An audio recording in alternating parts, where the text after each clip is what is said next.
merge the two to become one, then we'll have a disconnect. That is true. That one I agree. I agree. Okay, let's dive now into economic empowerment. Yeah. Why should we bother? Is the economic empowerment in the Bible? That's a standpoint. Tuanzie hapo. Okay, the verse that is most known Yes. is actually Deuteronomy 8:18. Yeah, the Bible says it is God who gives you power. I like what somebody said, to make. Not he doesn't give you wealth. He gives you power to make wealth. So that power of making wealth is now what we are calling empowerment. You know, you are empowering somebody, the power to make wealth.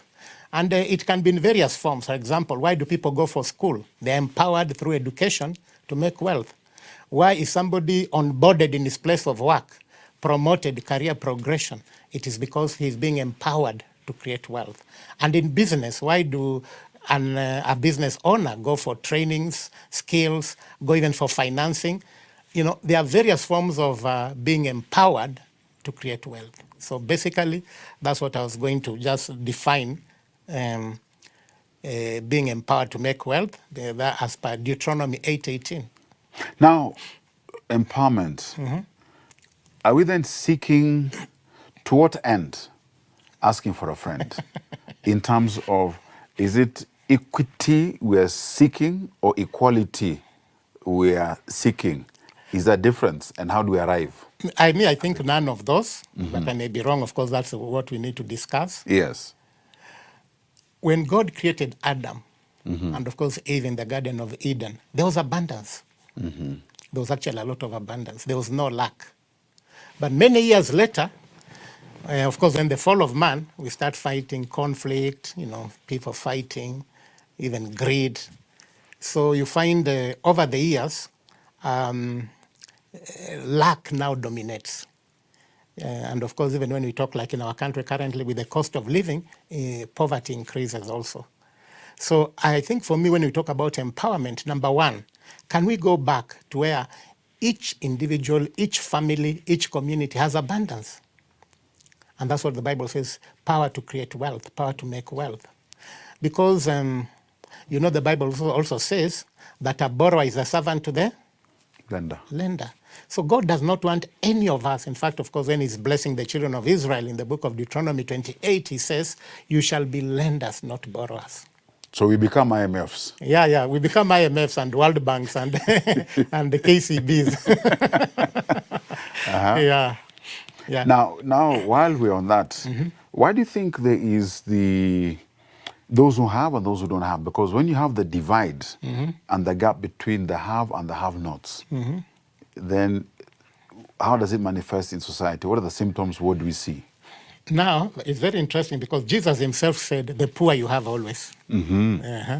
So, in order, the dynamics of society are such that, for example, you would have been working, then all of a sudden you get an accident, you become disabled. Obviously, you don't have the power to create wealth. Or you don't have, say like, you fail in school. I'm just giving that as an example. You know, you remember, okay, I know the Gen Z now are different, but in our days, you would ask a child, what do you want to be? They'll say they want to be a doctor, an engineer, a lawyer. And why? It's because they feel these people are more economically empowered in society than others. So you find those dynamics will always exist in life as long as we are, in fact, sometimes I call it in a fallen world, those dynamics, they'll always be the rich and the poor. And they'll always be, indeed, he said, Christ, that the poor you'll always have, and you may not have me. And basically what you're speaking to is having the relationship with him, recognizing and the reason for his mission, as it were. So, economic empowerment, those are two words. Economic and there's empowerment. Empowerment, we've unpacked it. Economic, must it then be tangible? I mean, in today's world, it's not necessarily the note you have in your wallet. The economic gifting, empowerment, potential could be in the mind, could be the data. Actually, that's a very good area to raise. We actually have what we call hardware and software. And you know, a lot of software is actually in the mind. Eh? That's why I was saying a young person creating an application. It all starts in the mind.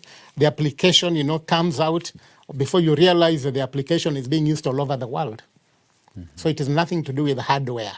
So when we talk about economic, we are talking of two things, two types of assets: hardware assets and software assets. You know, like writing a book is a software asset. It is said Rick Warren, just his book, The Purpose-Driven Life, he was able to get more than 1 billion Kenya shillings from the sales. Just one book. Yeah. So when you talk about economic, we are talking about hardware and software. In Kenya, those who are watching, and others who, of course, are watching now, that even this program is online. One doesn't need to have been in my days with the aerial, and if the TV is not working, Yeah, you keep adjusting. or if you've not paid that license permit, I think it was color green, Yeah, that is true. to collect the fee, as it were. Then, what is the message then that, since we're saying it's also in the software, what responsibilities do we have? Because I'm trying to get us to a space where we acknowledge that we're not all necessarily gifted the same way. And there's a reason, and it is, again, scriptural in terms of the giftings that we have. So that as much as I can be seeking for me, myself, and I must also recognize that there's interdependence as much as you're seeking independence in the empowerment. Actually, in fact, the church, remember in the book of Acts, chapter 4, they actually shared everything. They took care of each other. Remember, even that's how we got to know Stephen, because Stephen was a deacon to help the widows. So, my favorite, I know that some of the people now know me, I've been talking about kibbutz.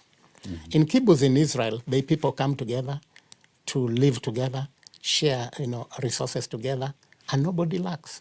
Nobody's chased away because you have no rent, you have no school fees, you have no medical. So what I'm basically saying, like what you're rightly saying, there's the independent, but there's also the interdependent. And for me, the teamwork is more important. And of course, in Kenya here now we have the chamas. And I like organizations even such as KCB have come up with an account called Tungane account, so that we can do things together. So let's not just be selfish, like you're rightly saying, or independent for that matter, but you can be a brother's keeper. In fact, Proverbs 19:17 says, he who gives to the poor lends to God. What about those of us then in our zeal to be empowered, get more than is necessary, as it were? I mean, you find when the Israelites were in the wilderness and they cried to God and he provided manna. It's in our Lord's Prayer. Yeah. Give us our daily bread. There's a reason why, because then we learn to appreciate, to depend on him and what we need, not what we want, because we'll always want more through own experiences, and then that in itself starts encouraging greed, selfishness, corruption, accumulation, offshore accounts. But the question I'll also ask you, how much profit is enough? How much is enough? Yeah. And when you've been blessed How to much have surplus, because where do you take it? Yeah, how much profit is enough? Because, by the way, that's a question I remember one time we were starting an organization, and a few of us who are supposed to be the directors, we asked ourselves that question. How much profit is enough? And somebody reminded me the other day that when Jethro was advising Moses, he told Moses, choose leaders of 50, leaders of 100, leaders of whatever. So even there are people who can handle profit of 1 billion. For them, so what? There are people who can handle profit of 100 billion. But there are people who cannot even handle profit of 1 million. The day they get 1 million, they'll marry 3 wives. Yeah, so I think for me, the dynamics, first of all, is for me that. How do you have the capacity to handle what God is going to give you? Because you see, There's somebody who has written a book called Ed Silvoso, Anointed for Business. And he actually says when God will use people like Bill Gates. Why? Because they are creating employment. They have capacity to create and you see, you don't create employment from your own pocket. You create employment from the profit you are generating. Because if you don't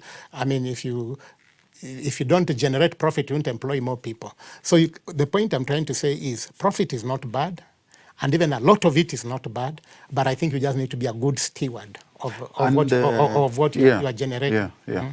What you asked has just reminded me somewhere else where I have an interest in terms of belonging to as a trustee. Some 21 years ago, that is Palm House Foundation, started with, and I'm defaulting to Eric and Margaret, Eric Imani and Margaret Munene in Palm House Foundation, in a small entity that began in Githunguri, Palm House Dairies, when they did the books and said, hey, we've been blessed, we have a surplus here, but our catchment are the farmers who give us milk to process, so we have a relationship. But they have ongoing needs as is normal. School fees, requests for this, monetary support here and there. And they felt compelled in their own hearts when they introspected and said, we have been gifted, we've been blessed, we have done better. Where do we take this profit? And that birthed Palm House Foundation. Oh, thank God. In wanting to support 3 students, call more than 100 turned up. They sacrificed now from their own and said, okay, we'll not go on holiday. The company can support 3, but can you and I sacrifice? I'm paraphrasing the spirits in them saying, let us now dig into our own comfort or holiday. Well-deserved. It's a business and it's for profit. I mean, no one starts a business for loss. Yeah, that's true. And I mean, you'll close it. You'll close it. It's not sustainable. So the point I'm making is, what started 21 years ago with the intention of 3 taking 6, today, I can tell you without any fear of contradiction, has given opportunity to more than 2,500 students who have gone through into tertiary, university and beyond, and they themselves are transforming their lives. So it defaults to, when you ask the question, how much profit or can you handle it? I would also default to the reason for being. Because that then guides you in how you're arriving at your profit. Integrity comes in. You can make money and decide, let me go and gamble, because then, let's see. But there's a flip side to it. No, that is now stewardship. You remember the prodigal son story is actually the best. He had all the money, but then lack of integrity, lack of discipline, lack of self-control, and he ended up a very broke person. So I agree with you. Actually, empowerment, or for that matter, wealth creation, has 2 sides. The first side is what to put in the bucket. But the second side is, is the bucket leaking? Yes. And that's the stewardship. Because you see, you can amass a lot, but if the bucket is leaking, then, you don't gain anything. And that was exactly what was happening to the prodigal son. How do you empower then the bucket carrier, hopefully the bucket owner, to plug those holes? Take us through. What tactics do you have? What strategies can you offer? Let me even now start from a company perspective. In a company perspective, there is what we call internal controls. Internal controls ensure, for example, when the cashier is handling money, what are the controls around it? When there is banking, what are the controls about it? When the salespeople have gone to collect revenue, what are the controls around it? So that is how companies plug those holes. Ensure that you are not just working. Because, by the way, it has been found out, especially, there's an example I will tell you. For example, even in the stadium, the day you can find people have come to the stadium and it is full, but at the end of the day, the money collected There's no money. There's no money. What has happened? Some of those, I will say, not very faithful or people who lack integrity, they actually print their own receipts. So the official receipts could be like 1,000, but the unofficial receipts are 10,000. So you see, that's what I was telling you. They say, with companies, they come up with controls to plug those holes. As an individual, I think number one, for me, the Bible will call it contentment. You know, there's this thing we call conspicuous consumption. When Modibo has a Mercedes, I also want to have a Mercedes. When Modibo lives in a particular place, I want to live in a particular place. That's prophetic. I thank you. I like that. So whether you have you got alone or not, I don't know. So in the process, I may also end up that way, but then I start struggling. And for me, I think that is one, what I'll say, leaking bucket that is so common among individuals, wanting to live like so and so, competing like so and so. And by the way, that is even a great weakness now of Gen Z, almost unlike our generation. Yesterday, I was telling one of my CEOs that in our days when we left university, we were patient to drive the first car.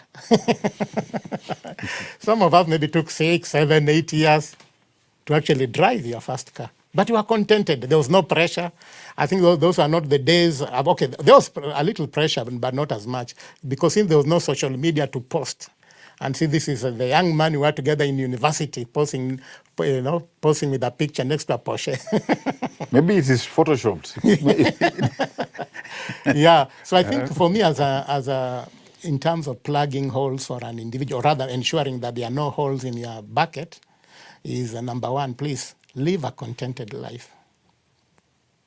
In fact, there's a friend of mine who says, live what he calls worst case scenario. Suppose this salary, you'll not get this salary that you have just earned now for the next 2 months. Will you still live? But sometimes you get money. Actually, he calls it windfall. And you spend as per. I really liked for him, he said, even when he operates with that contentment. He says, for example, maybe regularly in my business, I'll be getting 30,000 a month. So he plans all his expenses around 30,000. So when the 100,000 all of a sudden comes, he doesn't all of a sudden spend it.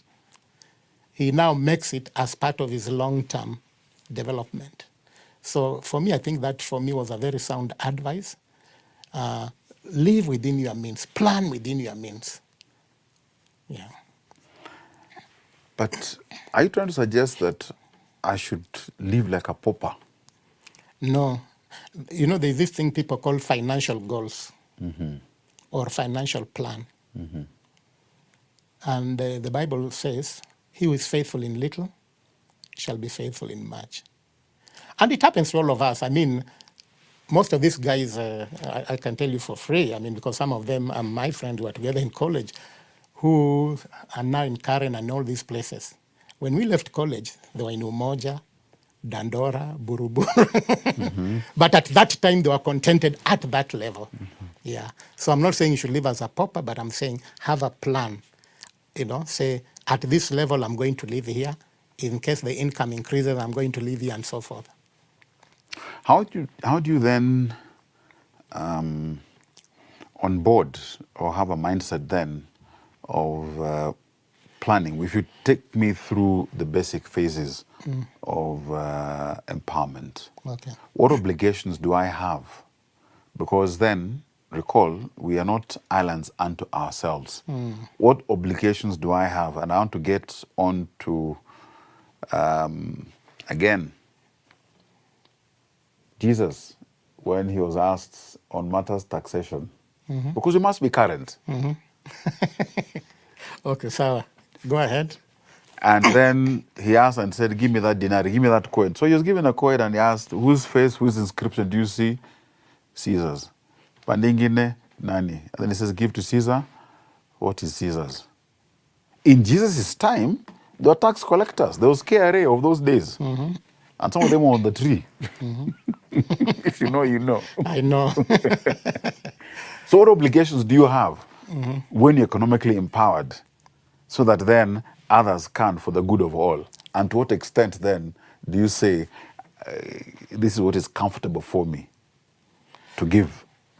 When you say to give to others or to give to yourself? Tell me. For us, we're all here together.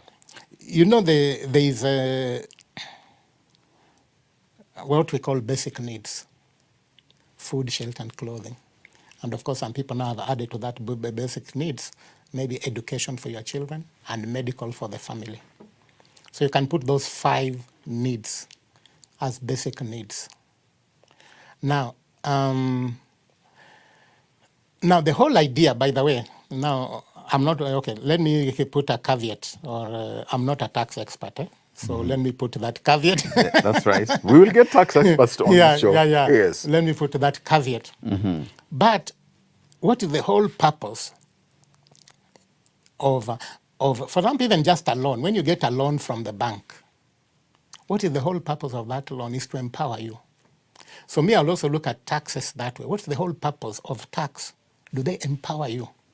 Do they empower? For example, even that's why we have even sometimes things called tax subsidies and tax incentives, tax what. So for me, like I said, I'm not a tax expert, but I would feel that the kind of tax people get, or rather, what you said, give to Caesar what belongs to Caesar, is do they empower the person? Because let me put it, everything, whether bank, by the way, whether tax, it all depends on creating wealth first. Even in church, when they say plant seed, I always say, but where was the seed produced first?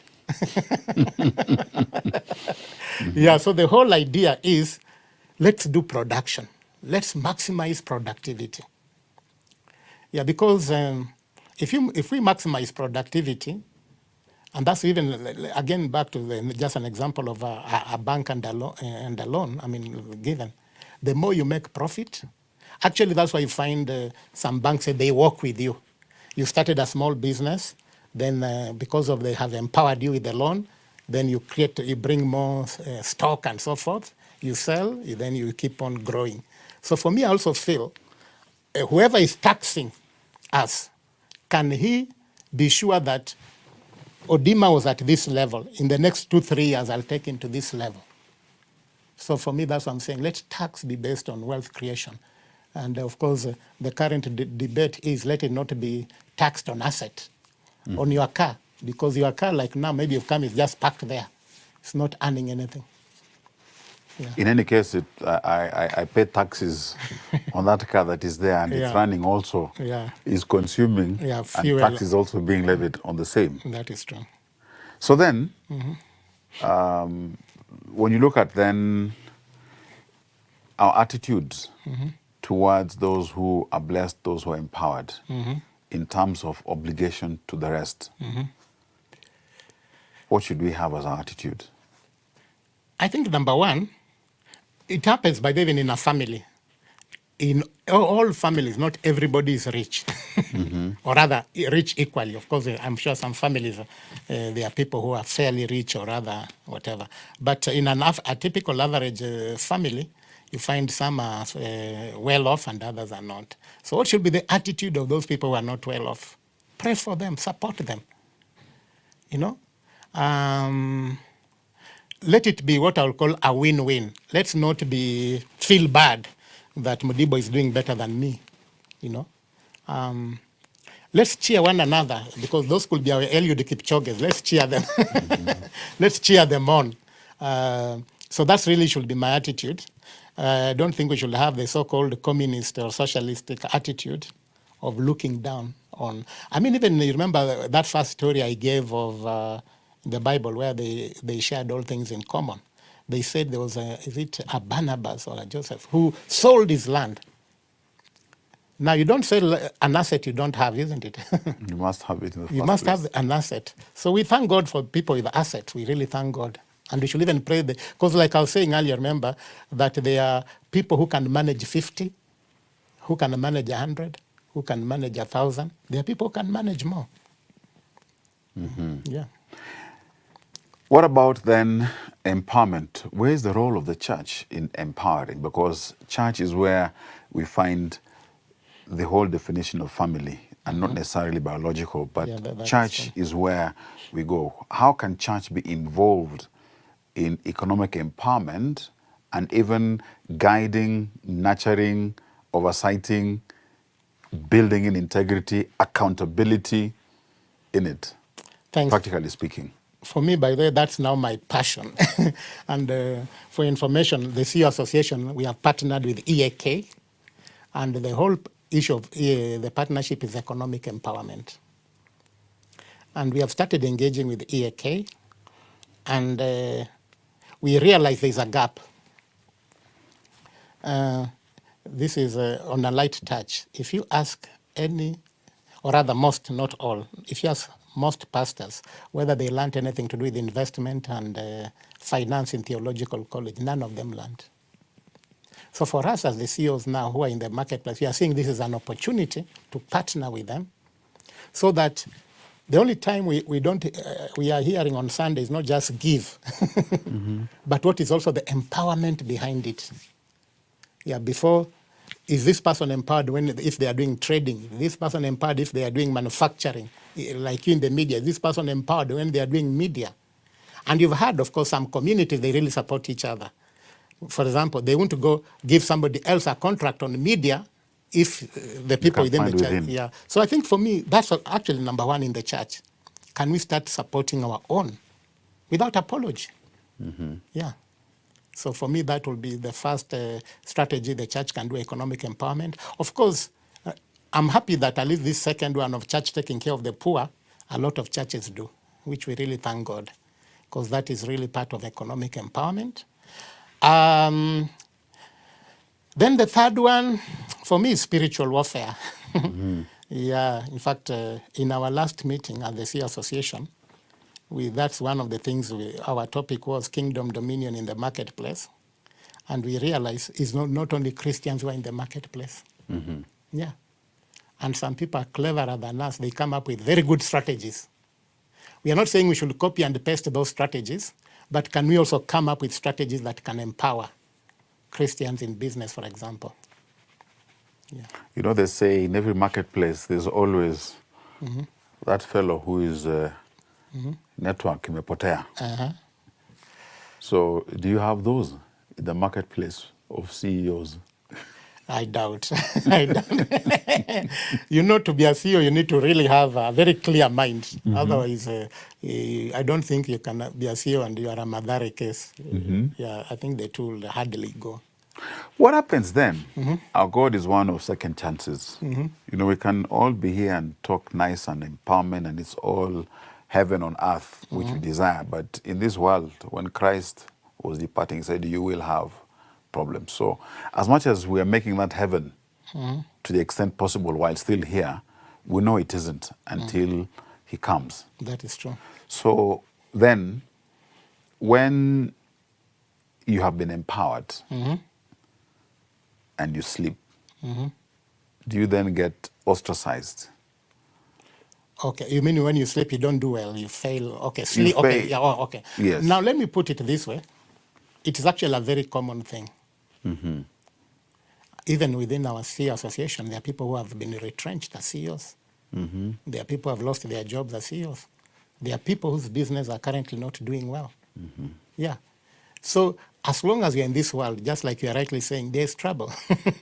Yeah. I mean, you are hoping to get a particular contract, and it has happened to me many times. You end up not getting it. Or even now, the worst that is also very current is this issue of pending bills. Yeah.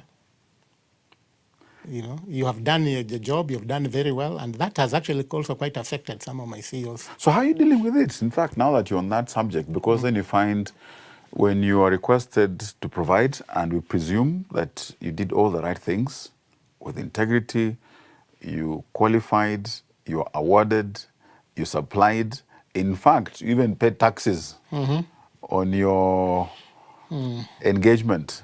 But now when it comes to the national government, to the county government in playing its part, and then of course we exist in cycles of electing leaders every 5 years or so.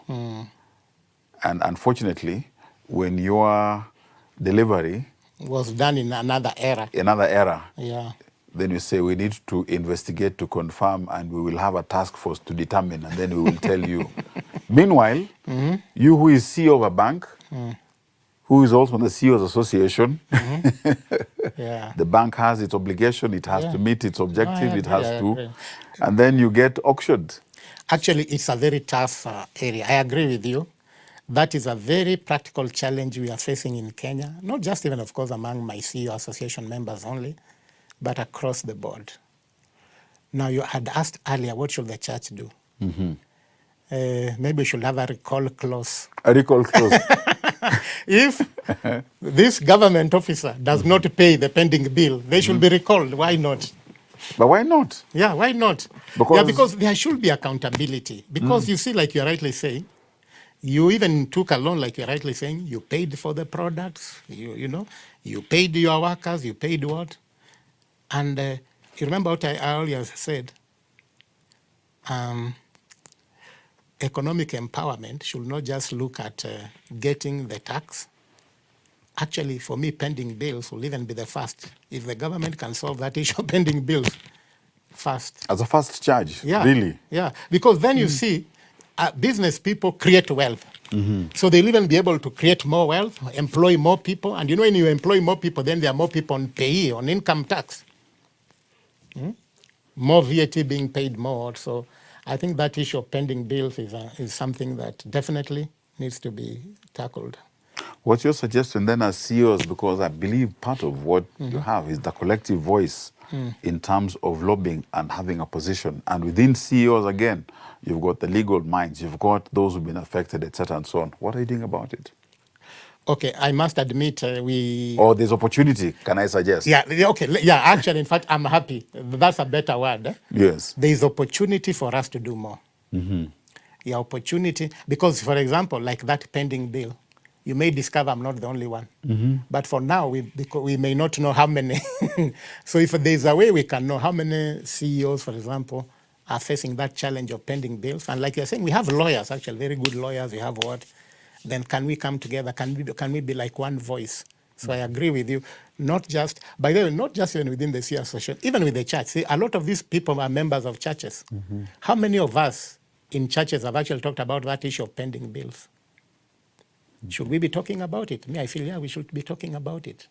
And not just talk about it, should we have an advocacy program that people like Mudibo can craft for us? Step one is A, step B is this, of this advocacy program. Because you see, it's another thing to identify a problem, but how do you solve it? And for me, part of the solution really be an advocacy program. Yeah.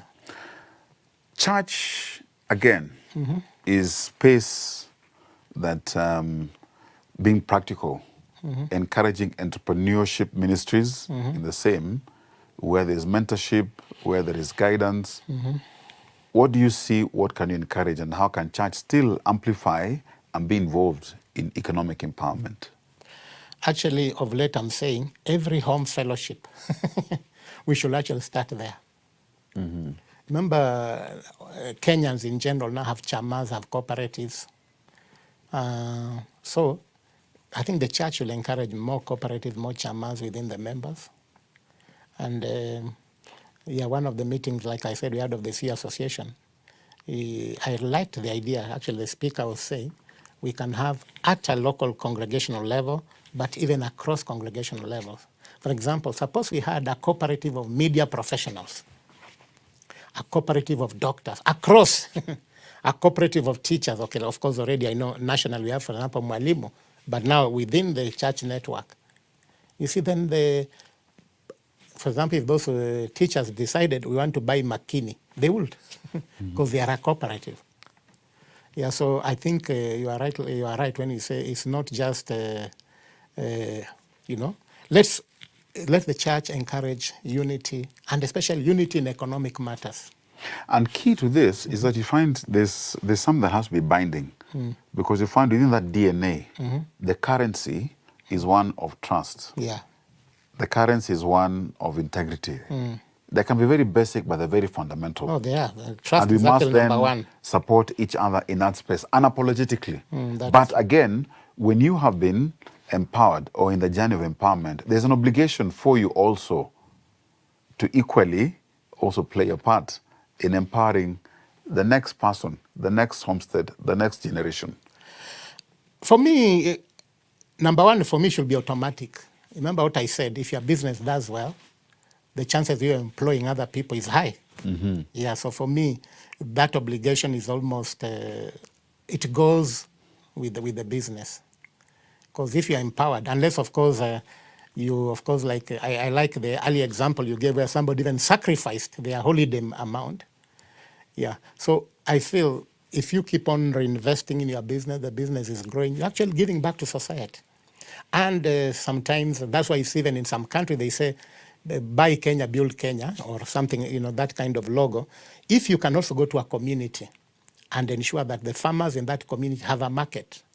If they are growing groundnuts like where I come from, they have a market. And not just a market, but even there's value addition for those groundnuts. You see, you have increased, you have empowered them. So those are some of the things we also need to think about. How do we empower? And of course, I also agree the church will take a role in that. We should not just say the government, NGOs, or the private sector.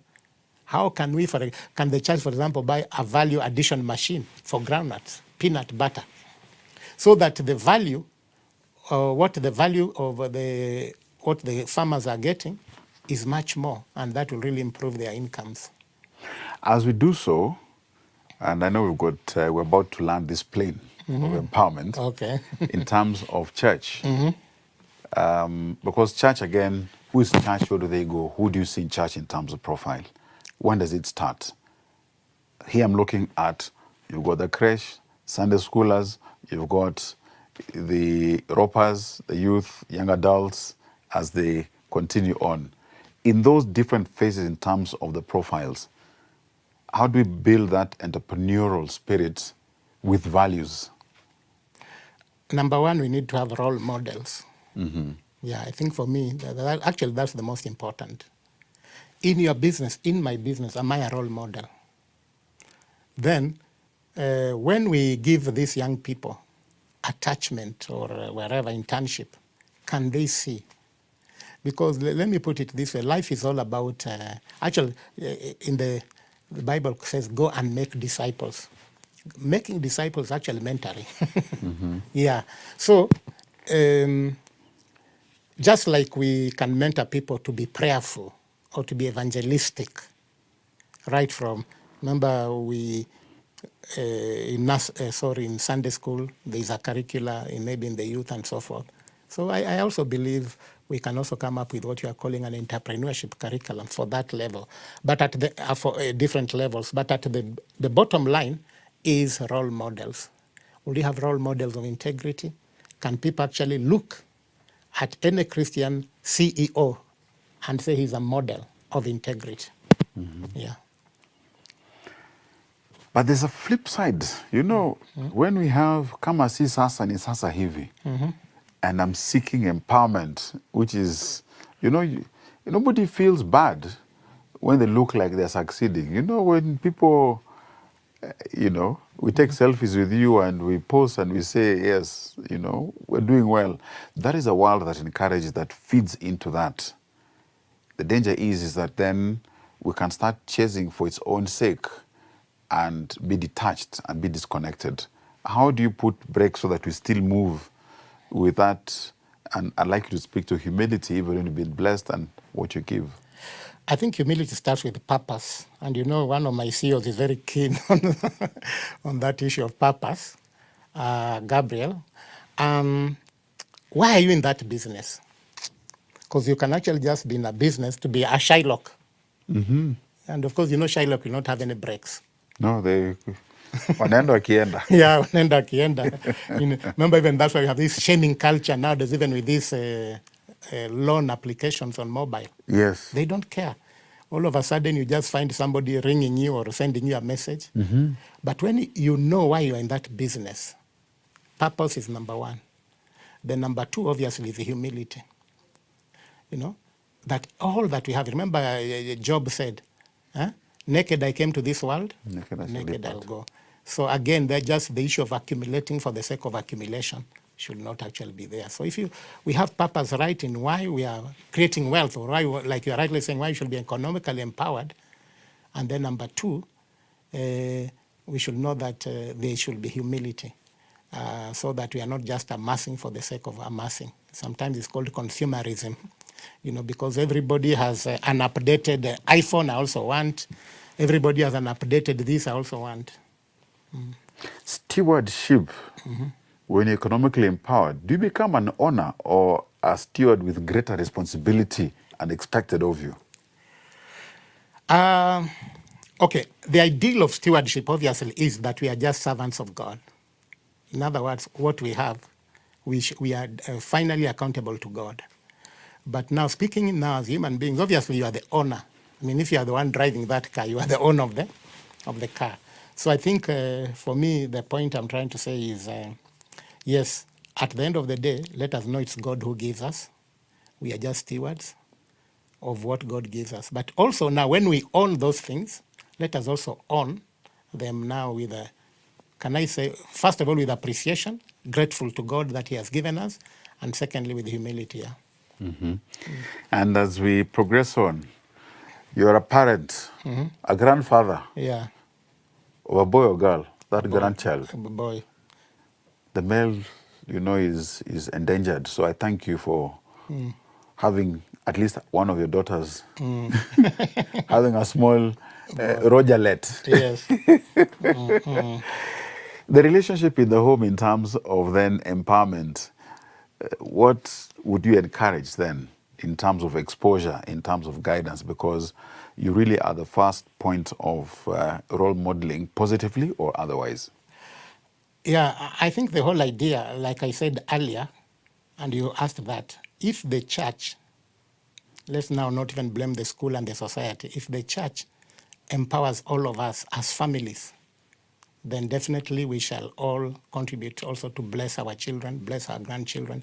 Remember, the Bible says that a good man leaves an inheritance to his children's children. Yeah, so I think that should really be the ultimate of all of us. What succession, what assets, and like I said, hardware and software, are we going to leave for our children? You've just birthed a theme, and I would like to explore this down the road to the extent that church, we're encouraging to be in the driver's seat for economic empowerment without seemingly losing its mission. No, actually, there's nothing like losing its mission. It is actually the first mission. Jesus economically empowered. Remember, even when they came for that tax, he'll tell them, go fish, get the tax. I mean, the money, pay tax.